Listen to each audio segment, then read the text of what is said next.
తాకట్లో ఉన్న బంగారాన్ని విడిపించి ఆ రోజున మార్కెట్ ధర కట్టి మిగిలిన డబ్బును మీకు అందిస్తుంది కొమ్మూరి గోల్డ్.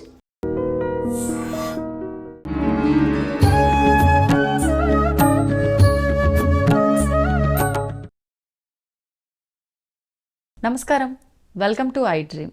ధర్మ మార్గం విత్ విజిత కార్యక్రమానికి స్వాగతం. ప్రస్తుతం మనతో పాటు ఉన్నారు శ్రీ విద్యా ఉపాసకురాలు శ్రీ మహావిద్యానందగిరి మాతాజీ. ఇప్పుడు మాతాజీతో మాట్లాడి మరిన్ని విషయాలు తెలుసుకుందాం.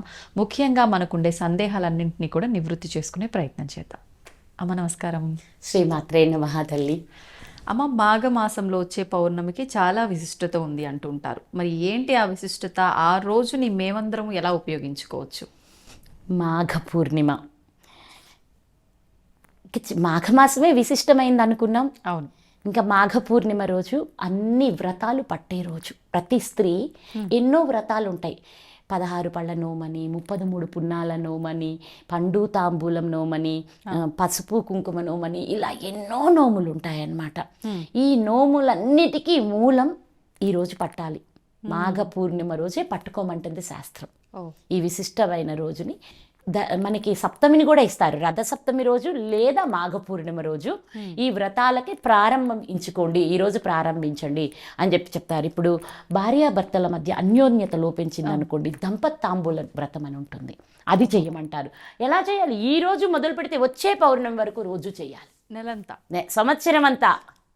ఈ పౌర్ణమి మొదలు పెడితే మళ్ళా మాఘ పూర్ణిమ వరకు ప్రతిరోజు చేయాలి. ఎలా చేయాలి అంటే, ఈ భార్యాభర్తల మధ్య అన్యోన్యత లోపించింది అనుకోండి, ఒక పూజ గౌరీదేవిని, అమ్మవారిని ఏ రూపంలోనైనా అమ్మని పూజించుకొని అక్కడ అమ్మ దగ్గర ఒక పండు తాంబూలం పెట్టుకుంటాము. పెట్టిన తర్వాత దంపతుల దగ్గరికి వెళ్ళి ఆమెకి బొట్టు పెట్టి ఈ తాంబూలాలు వాళ్ళిద్దరికీ ఇచ్చుకోవాలి. అది ఎవరైనా సరే కావచ్చు. ఇచ్చేసుకొని వాళ్ళ పాదాలకి నమస్కారం చేసి వాళ్ళ ఆశీస్సులు తీసుకుంటుండాలి. ప్రతిరోజు చేయాలి. అమ్మ ఏదైనా కుదరలేదు, నెలసరిలో ఉన్నాము అంటే ఆ 4 రోజుల తాంబూలాన్ని 5వ రోజు చేసేసుకోవచ్చు. 5గురు దంపతులకి ఇచ్చేసుకోవచ్చు. వాళ్ళ చేత 2 అక్షంతలు వేయించుకొని వాళ్ళు అన్యోన్యంగా ఉండడం దీవించుకోవడం మూలాన అది తప్పనిసరిగా పని అవుతుంది. 33 పున్నాల నోము ఉంటుంది. ఈ మాఘ పూర్ణిమ రోజు మొదలు పెడితే ఈరోజు అమ్మవారికి ఒక్క దోశ నైవేద్యం పెడతారు. దోశ అట్టు ఎందుకమ్మా? అట్లు ఎందుకు? అమ్మవారికి ప్రీతికరం. అలాగే అట్టు ఎలా పోస్తాం? ఆ పోసినప్పుడు రంధ్రాలు ఏర్పడతాయి కదా. ఆ అట్టుకి ఎన్ని రంధ్రాలు ఉన్నాయో అన్ని సంవత్సరాల సౌభాగ్యం మీకు ఉంటుంది అని మన పెద్దలు చెప్తారనమాట.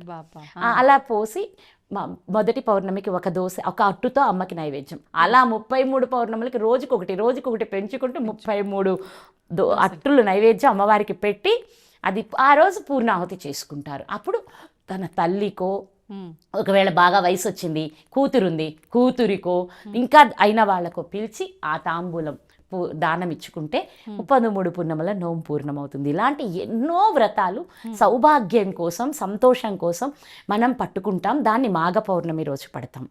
అన్ని పౌర్ణముల్లో కల్లా మాఘ పౌర్ణమి విశిష్టత ఎక్కువ కనుక ఉత్తరాయణ ప్రారంభంలో వస్తుంది విశిష్టమైన మాఘ పౌర్ణమి. ఆ రోజు మీరు కానీ గమనిస్తే చంద్రుడి నుంచి వెన్నెల కూడా చాలా చల్లగా, చాలా ఆహ్లాదంగా జాలువారుతుంది మనకి. కార్తీక మాసం వచ్చేటప్పటికి మేబీ ఉండొచ్చు, ఉండకపోవచ్చు, క్లౌడ్స్ ఉంటాయి. కానీ ఈ రోజు ఏముండదు, అలా క్లియర్గా ఉంటుంది ఆకాశం అంతా, వెన్నెలంతా మన మీదకే వస్తుంది.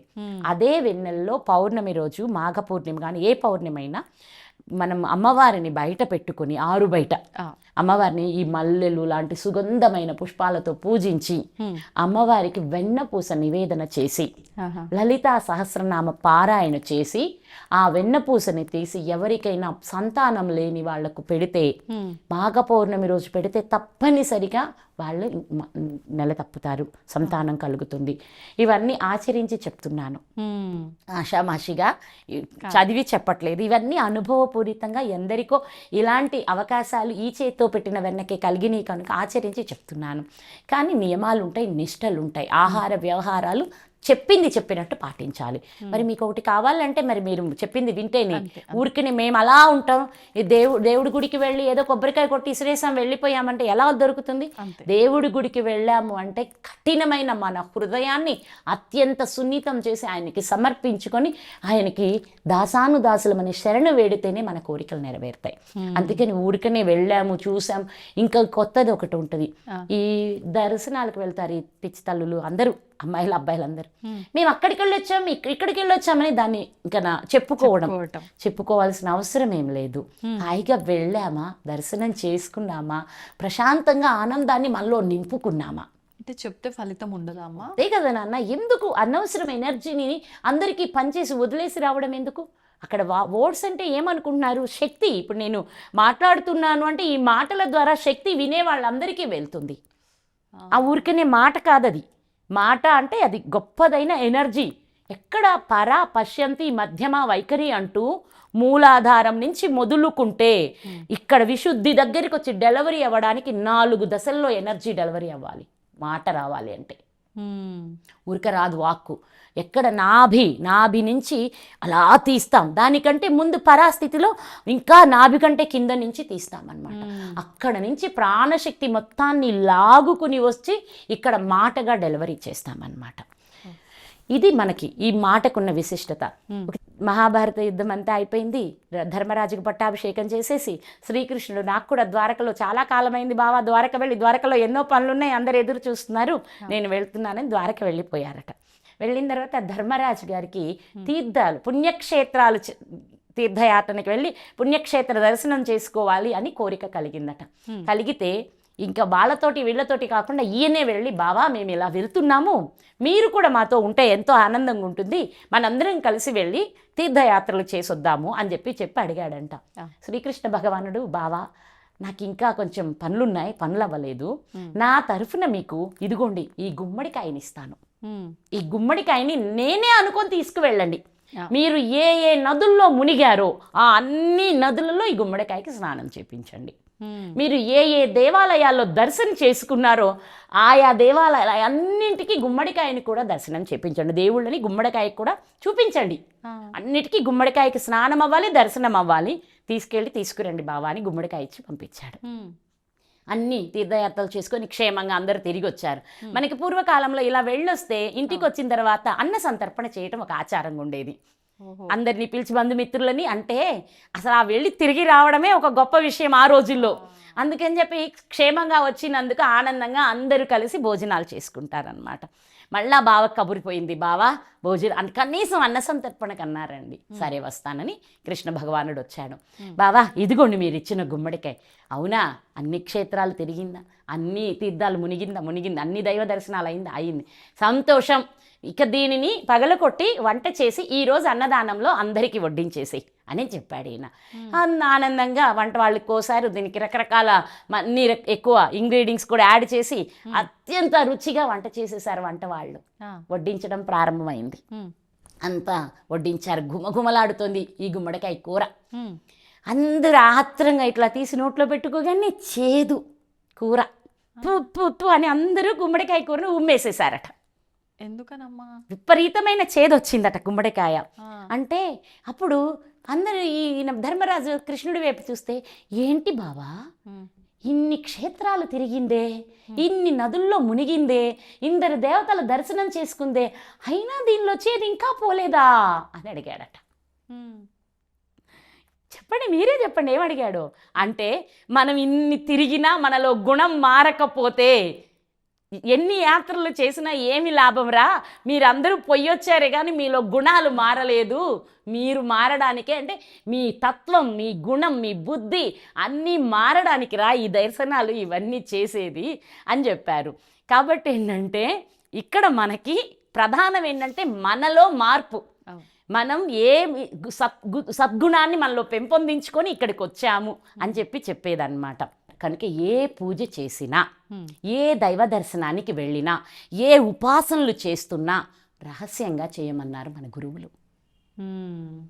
అంతేగాని మేము ఇది చేస్తున్నామని ఆర్భాటాలు ప్రదర్శించకండి అని చెప్పారు.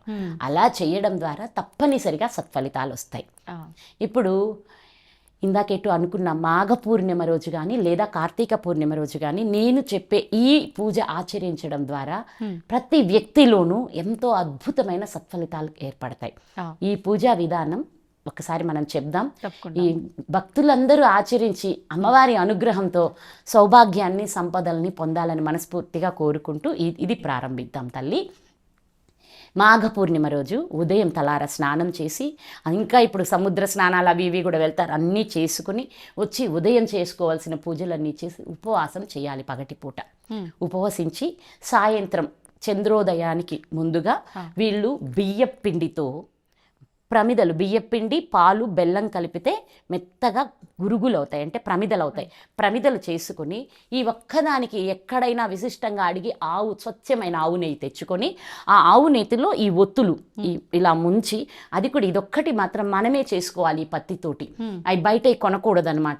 ఈ మనం పత్తితో చిన్న చిన్న పువ్వొత్తులు చేసుకుని నేతిలో ముంచి ఈ గురుగుల్లో పెట్టుకొని కొంచెం 27 మళ్ళీ ఇంకొక ప్లేట్లో 33, ఒక ప్లేట్లో 27 ఇవి నక్షత్రాలకు, అది 33 పున్నములకు పెట్టుకొని ఈ 27, 33 జ్యోతులు పెట్టి ఇలాగే ఈ 27కి 33కి తాంబూలాలు కూడా సిద్ధం చేసుకోవాలి. అంటే పండు ఒక్క ఆకు అన్నీ కలిపి తాంబూలాలు సిద్ధం చేసుకోవాలి. ఈ చేసుకుని రాత్రి సాయంత్రమై చంద్రుడు వస్తున్నాడు, నక్షత్రాలు మొదలవగానే మనము ఈ తులసి దగ్గర ఉసిరిక తులసి కలిసిన లేదా మారేడు తులసి ఉసిరిక 3 కుండీలలో పెట్టుకొని ఆ కోట దగ్గర వెళ్ళి అన్నీ శుభ్రం చేసుకుని రంగవల్లులు ముగ్గులు దిద్దుకుని అమ్మవారికి మనం పసుపు ముద్దతో గౌరీదేవిని చేసుకొని ఆకులో పెట్టుకొని ముందు గణపతి ప్రార్థన లేదా గణపతి పూజ కూడా పూర్ణంగా చేసుకోవచ్చు, తప్పేం లేదు. పూర్తిగా షోడశోపచార పూజ చేయొచ్చు. అలా కాకపోతే గణపతిని ప్రార్థన చేసుకుంటాం.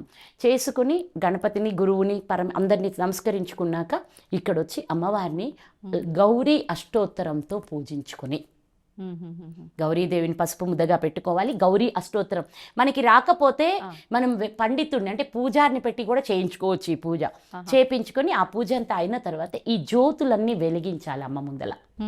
ఈ జ్యోతులను నక్షత్ర హారతిగాను పూర్ణహారతిగాను అమ్మవారికి చూపించాలి. చూపించి జ్యోతులు వెలుగుతూ ఉండగానే ముత్తైదుల్ని పిలుచుకుని, అంటే కనీసం ఇలా చేయగలిగితే వెల్ అండ్ గుడ్. అంటే 27 33 పిలవగలిగారా, తప్పేం లేదు. 60 మంది అవుతున్నారు. అలా చేయలేము, అంతమంది దొరకలేదు అంటే కనీసం 33 పిలుచుకొని ఈ 27 ప్లస్ ఆ 33 ఉన్నాయి కదా, అన్ని వరుసగా జ్యోతులు ఈ తాంబూలంలో పెట్టి వెలుగుతున్న జ్యోతిని ముత్తైదుకి బొట్టు పెట్టి గంధం ఇచ్చి పసుపిచ్చి ఈ జ్యోతిని ఇలా ఇవ్వడం ద్వారా, వాళ్ళు ఇచ్చే ఆశీర్వచనం తీసుకోవడం ద్వారా వాళ్ళకి వివాహంలో ఏదైనా దోషాలున్నా, సంతాన స్థానంలో దోషాలున్నా, అలాగే దాంపత్య జీవితంలో ఇబ్బందులున్నా, ఇప్పటికే పెళ్ళయి ఏదైనా జరిగి ఇడిపోయి ఇంకొకటి రెండోది రాబోయేదైనా నా జీవితానికి మంచిది కావాలని ఆ బిడ్డలు కోరుకుంటున్నా, ఈ విధానంలో పూజ చేస్తే తప్పనిసరిగా అద్భుతమైన ఫలితం లభిస్తుంది. చాలా గొప్ప విశేషమైన పూజ ఇది. దీన్ని చేసిన వాళ్ళందరూ చాలా బాగున్నారు. ఇప్పుడు 33 మంది కూడా దొరకని పరిస్థితుల్లో అమ్మ మరి అన్నీ ఒకరికే ఇయ్యొద్దా? అన్నీ ఒకరికే అంటే నాన్న, ఆ జ్యోతిని ఆ ముత్తైదు తినాలి. అందుకే నేను ఇన్ని జాగ్రత్తలు చెప్పా. బయట పిచ్చి ఒత్తులు కొనొద్దు, అలాగే ఏ నెయ్యి అంటే ఆ నెయ్యి పొయ్యొద్దు, నువ్వుల నూనె పెట్టొద్దని అనడానికి కారణం ఏంటంటే ఆ జ్యోతిని వాళ్ళు ఆ ప్రమిదతో కలిపి తినేస్తారు. అవునా? అందుకని దాన్ని జాగ్రత్తగా వాడాలి. ఒకవేళ నిజంగానే మీరన్నట్లు దొరకకపోతే, ఇది ఊరిక నేను ఇచ్చే చిన్న ఇదే కానీ ఇది నిజమని నేను చెప్పను. పిలుచుకోవడం ఇంక ఇంట్లో పిలవలే ఒక దేవాలయంలో పెట్టుకోవచ్చు. వెళ్ళి ఆ దేవాలయంలో ఎటు చాలా మంది వస్తారు, వచ్చిన వాళ్ళకి ఇచ్చేసుకోవచ్చు. వెలుగుతున్న జ్యోతిని ఇవ్వాలి వాళ్ళకి. వాళ్ళు కొండెక్కిన తర్వాత జ్యోతితో ఒత్తితో సహా మొత్తం తినాలి ఆ ప్రసాదం తీసుకున్న వాళ్ళు. అది వాళ్ళకి కూడా చాలా మంచిది. వాళ్ళకి ఎటువంటి ఫలితం అమ్మా? వాళ్ళకి సౌభాగ్యం లభిస్తుంది, సంతానం కలుగుతారు. ఈ జ్యోతి వెలుగిన ఆ ఒత్తితో కూడిన ప్రమిదని తిన్న వాళ్ళకి సంతానం కలుగుతుంది, తప్పనిసరిగా జరుగుతుంది. దానిలో జరిగే అందుకే చెప్పారు ఆవు నెయ్యే కావాలి అని ప్రత్యేకించాను. ఎందుకంటే వీటన్నింటి ద్వారా వచ్చే ఆ కెమికల్ రియాక్షన్ ద్వారా జరిగే ఈ శక్తి ఆ లోపలికి వెళ్ళినప్పుడు తప్పనిసరిగా వాళ్ళకి సంతానం కలుగుతుంది. వాళ్ళ జీవితాల్లో కూడా ఇలాంటి ఇప్పుడు చెప్పిన ఇబ్బందులు ఉంటే అవి వాళ్ళకే తొలగిపోతాయి. Okay okay. అప్పుడు కూర్చొని వీళ్ళందరూ అమ్మవారికి గౌరీదేవికి పూజలు చేసుకుని ఈ వాయినాలు పుచ్చుకోవడం కూడా ఎంతో పుణ్యప్రదం. ఒక మాట చెప్పాలి, అమ్మ పూర్వాశ్రమంలో ఆ గీతమ్మ ఎన్ని సంవత్సరాలు చేసుకుందో ఆ వ్రతం. అవునా? ప్రతి కార్తీక పౌర్ణమికి ప్రతి మాఘ పౌర్ణమికి చేసుకునేది. ఎంతమందిని పిలిచేవారమ్మా? తప్పకుండా 100 మందిని పిలుచుకోవడం, 60 మందిని పిలుచుకోవడం, దాంట్లో రాజీనే లేదు. అక్కడ శ్రీశైలం వెళ్తాం కార్తీక మాసంలో, అక్కడ కోటి దీపోత్సవం చేసుకుంటాము. కోటి దీపాలు అవ్వగానే ఈ పూజ కాగానే అక్కడ ఉన్న ముత్తైదులందరికీ చేసుకునేవాళ్ళం. అద్భుతంగా చేసుకునే ఆచరించారైతే, అందుకే అనుభవాలే ఇస్తున్నాను ఇక్కడ. ఇస్తున్నా అన్నారు. కాబట్టి ఏంటంటే ఇప్పుడు ఏది చెప్పినా ఇంతకు ముందు చెయ్యంది చెప్పట్లేదు, చెప్పిందే అక్కడ చేస్తున్నాను, అదన్నమాట. సంతోషం. శ్రీమాత్రే నమః. మాఘ పూర్ణిమ రోజు లేదా ఈ కార్తీక పౌర్ణమి రోజు కూడా ఇదే ఆచరించవచ్చు. ఈ 2 పౌర్ణమిల రోజు ఈ వ్రతం ఎవరైతే చేసుకుంటారో వారి జీవితంలో నిండు వెన్నెల కురుస్తుంది. వాళ్ళ జీవితం ఎంతో సౌభాగ్యవంతంగా సంపదలతో ఉంటుంది. బిడ్డలందరూ చేసుకోవని ఆయురారోగ్యాలతో ఆనందంగా ఉండాలని నేను కోరుకుంటున్నాను. శ్రీమాత్రే నమః తల్లి. అమ్మవారి అనుగ్రహంతో అందరూ సుఖంగా వర్ధిల్లండి. ధన్యవాదాలమ్మా.